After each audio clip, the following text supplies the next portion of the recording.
Hi friends, कैसे हैं आप सब। मैं हूं आपकी अपनी अलीसा सरकार और ये है आपका अपना चैनल द उपन्यास टेलर। एक बार फिर से मैं स्वागत करती हूं आप सबका आपके अपने चैनल पर एक नई कहानी के साथ। एक नई कहानी जिसका टाइटल है रिश्ते और संबंध। हमारी पिछली कहानी इश्क आसान कब है का अगला भाग थोड़ा सा देरी से लाने के लिए खेद रहेगा, लेकिन जल्दी उसे लेकर आऊंगी मैं आप सबके साथ। अभी के लिए आप इंजॉय कीजिए ये नई कहानी जिसका टाइटल है रिश्ते और संबंध। ये कहानी हमारे समाज के मोस्ट ऑफ लोगों के साथ में रिलेट करेगी। तो आइए बिना किसी देरी के शुरू करते हैं ये कहानी रिश्ते और संबंध। सुबह के तकरीबन 8 बजे थे। ये दिसंबर की ठंडी हल्की सुबह, हल्का हल्का कोहरा सूरज की किरणों को ढके हुए था।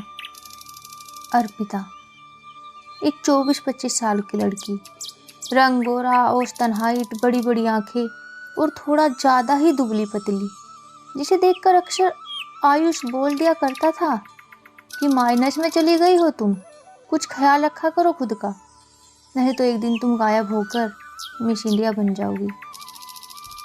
और अर्पिता उसकी बात को हंसते हुए कहती थी, मैं तो जन्म से ही मिस इंडिया हूँ, अब क्या बनूंगी। अर्पिता ने जल्दी से बेड छोड़ा, रात के कंबल वगैरह समेटे और जल्दी में बस एक सोली डालने के बाद पैरों में स्लीपर पहनी और तेज कदमों से बाथरूम की ओर बढ़ गई। फिर झाड़ू और पोछे के साथ लग गई घर की सफाई करने में। यह अर्पिता के काम की दूसरी शिफ्ट थी। एक शिफ्ट सुबह 6:30 बजे ही हो चुकी थी जब पापा जी और मम्मी जी के लिए सुबह का चाय नाश्ता बनाया, गीजर चालू किया और फिर वापस से जाकर कंबल में लेट गई, ये सोचकर कि जब गर्म पानी हो जाएगा फिर किचन में पड़े झूठे बर्तन साफ कर दूंगी, वरना तो सुबह सुबह ठंडे पानी में हाथ भिगोने से तबीयत खराब हो जाएगी।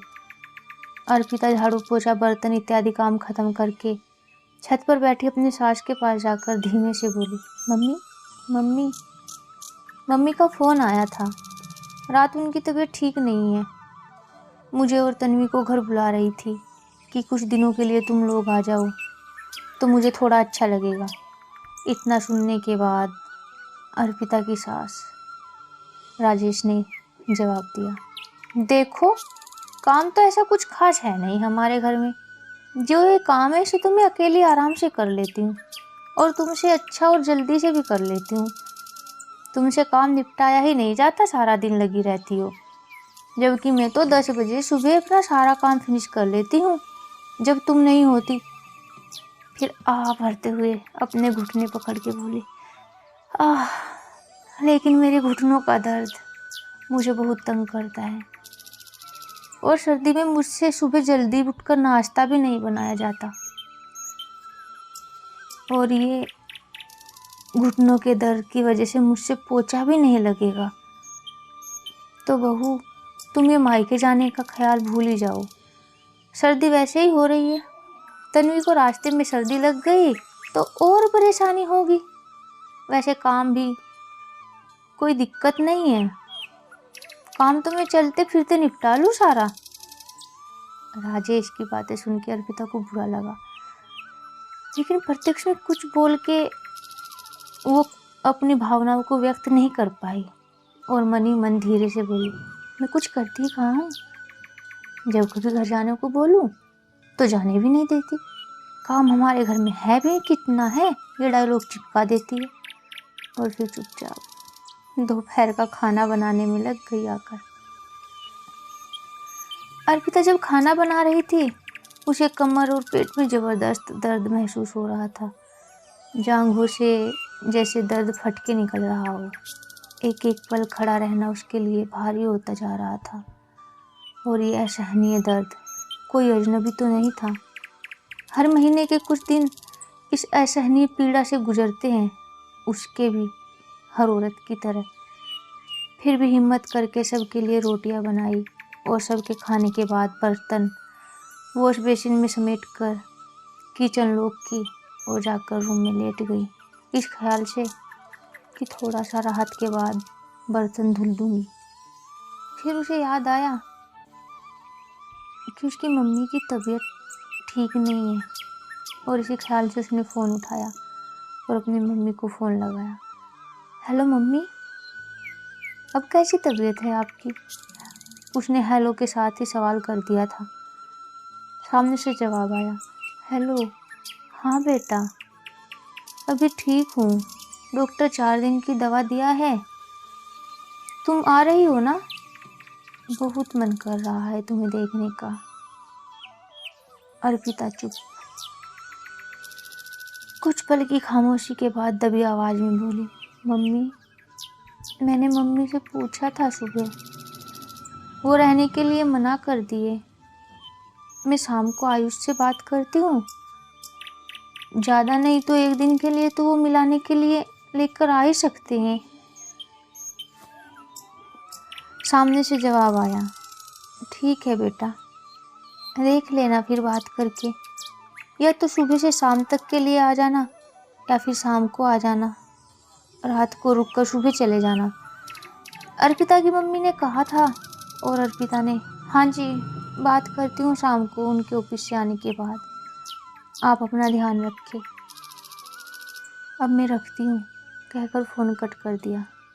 कमर और पैरों से निकल रहे दर्द से अर्पिता बस कुलमुला के रह रही थी। तभी तन्वी के ट्यूशन का होमवर्क कराने के लिए राजेश जी ने बोल ही दिया, थोड़ा बहुत टाइम किताब लेकर बिठा लिया करो इस बच्ची को, सारा दिन पता नहीं किस धुन में रहती हो। अर्पिता को बिल्कुल हिम्मत नहीं बन रही थी। फिर भी जैसे तैसे तन्वी का होमवर्क करवाया। फिर उसे शाम के ट्यूशन भी जाना था। उसके लिए दूध गर्म करने के लिए किचन चली गई, क्योंकि शाम के ऑलरेडी 3 बज चुके थे।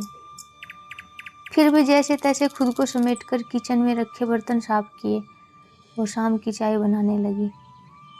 सर्दियों में दिन कितने जल्दी निकल जाते हैं, सुबह से शाम तक जैसे काम ही ख़त्म नहीं होता।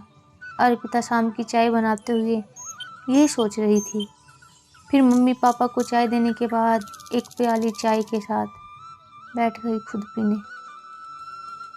चाय के बर्तन साफ करने लगी तभी फ़ोन की घंटी बजी और बर्तन छोड़ के अर्पिता ने देखा, पापा जी का फ़ोन है। हेलो, हाँ जी पापा जी। फ़ोन रिसीव के साथ ही अर्पिता ने कहा, 2 कप चाय बना दो, मेहमान आए हैं बेटा। दूसरी तरफ से अर्पिता को इतना बोलने के बाद ही यशपाल सिंह जी ने फ़ोन कट कर दिया था। फटाफट फिर से गैस पर चाय चढ़ा के अर्पिता ने 2 कप में डाली और अपनी सास राजेश को कहा, मम्मी चाय बन गई है, नीचे भिजवा दो आप। राजेश, अरे मेरे तो पैरों में दर्द हो रहा है, तुम ही भाग के दे आओ, मुझसे नहीं उतरा जाएगा सीढ़ी बार बार। अर्पिता ने एक बार अपनी कमर पर हाथ रखा और एक लंबी सांस भर के आई मम्मी बोली और फिर चाय की ट्रे उठाकर सीढ़ियों की तरफ बढ़ गई। कई बार मन में बहुत पीड़ा होती है, जब लगता है कि हमारा दर्द क्यों नहीं होता सामने वाले के लिए।